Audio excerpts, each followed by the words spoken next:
Magandang umaga! At eto nga, off ko na naman ngayon. Syempre, di natin palalagpasin ito. Ayan, ngayon ay magagawa na naman tayo ng pandesal. Pero ngayon, with twist na. Kasi ang gagawin natin is ay yung JC Organic Barley. Susubukan natin na gawin siyang pandesal. Kaya eto, samahan nyo ako.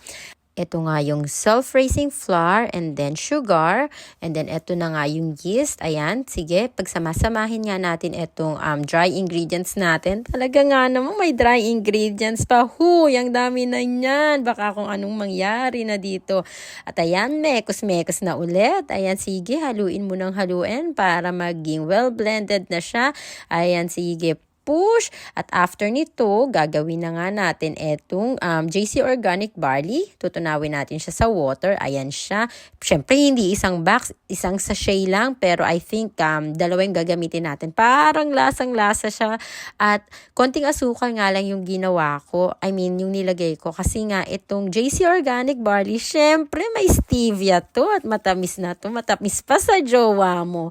Ayan nga. At ito, at once, na siya, melted na. Ayan, lagyan natin ng semi-skimmed milk. Ayan, sige, push. Ayan, continuous lang ang halo para hindi magbuo-buo. Pero madali namang matunaw tong JC Organic Barley, kaya no problem.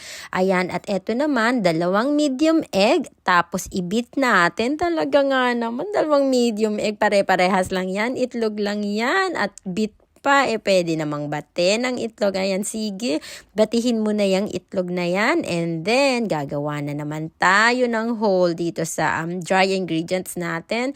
Tapos, saka natin ihahalo yung ibang liquid ingredients. Inainit nga natin ng bahagya yung barley. And then, ito yung itlog. And then, butter. And then, ayan, mekos-mekos na nga na naman. At eto na naman nga yung exciting part. Pero nakaluwag-luwag tayo ngayon at meron na tayong mixer. Dadaanin natin sa mixer. Huy, mixer, ipaglaban mo to ha. Huwag mo akong pahiya dito. Ayan nga, eto na nga yung itsura niya. Sige, push, parang pati siya nahihirapan. Ayan na nga. Sige, at halo lang ng halo. Ayan. At eto na nga yung itsura niya. Okay na nga. At tatakpan na lang siya para umalsa. Ayan na nga. At after mong takpan, eto na yung itsura niya. Tada! Doble na yung size. At susuntukin mo na nga ito ngayon. Ganyan. Kunwari, yan na lang yung jowa mo na ng loko sa'yo. Huy, ba't may ganun? May paghugot pa nga. Ayan nga, at ibalik na natin ulit dito sa mixer para sulit na sulit ang bayad natin sa mixer na to.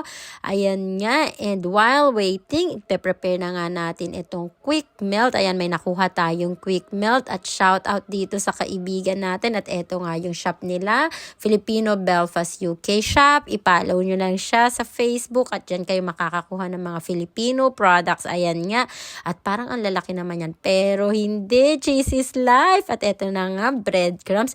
Actually, nagkamali ako ng bili. Fresh breadcrumbs ang nabili natin. Pero push, pwede na yan. At eto nga, ready na naman siya sa pagbibilog. Kaya ayan, konting masa-masa lang ng konti. Ayan, tapos pahahabain na natin ito. Ayan nga, at kapag medyo mahaba na siya, ay hahatiin natin sa gitna at bibilugin natin yung matitira at itatabi natin. Ayan nga, at susukatin natin to ngayon para walang lamangan. Pare-parehas sila ng timbang. Ayan, medyo mahaba-haba nga ito at marami-rami tayong gagawin at kinakabahan na naman ang mga kasama ko at may papatikim na naman sa kanila. Ayan, sige, bilog-bilog na naman at lapadin mo na yan para mailagay mo na ang cheese sa loob niyan. Ayan, ang quick melt cheese. Ayan, sige, push.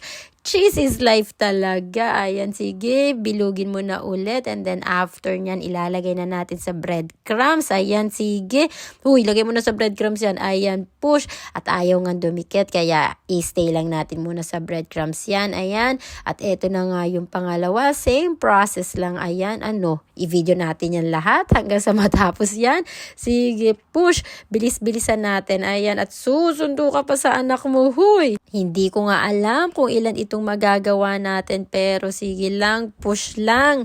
Paulit-ulit nga lang itong proseso na to, bilog, ikot, lapad at lagay ng cheese. And then after nun, ilalagay natin to sa breadcrumbs. At ayan na nga, madami-dami nga tayong nagawa. At eto na nga, at ile-layer na natin siya dito sa rack natin. Ayan, eto, sige, isa-isahin natin. At medyo usi ako dito. Kailangan pantay-pantay siya. Ayan na nga. At medyo okay din pala yung nabili natin na fresh na breadcrumbs. Ayan na nga, ready na siya. Ilalagay na natin sa oven. Preheated nga itong oven natin. Talaga naman, may nalalaman ka pang preheated. Ayan. At eto na nga, medyo trial and error na naman tayo dito sa temperature. Ayan, 150 nga natin nilagay. At eto na nga, ayan na yung finished product natin. Ang bango nga niya talaga. At eto, syempre, i-flex natin. JC Organic Barley yan. So, eto ang tinatawag ko na JC Organic Cheese Pandesal. Ayan, at ang sarap nga niya. Syempre, perfect na merienda yan with JC Organic Juice Drink. Eto, nagmaganda pa ako. Inayos ko pa ang buhok ko, guys. Para kunwari, hindi yan yarag. Ayan na nga yung JC Organic Juice Drink. Perfect merienda. If you like this video, comment below and subscribe. Goodbye.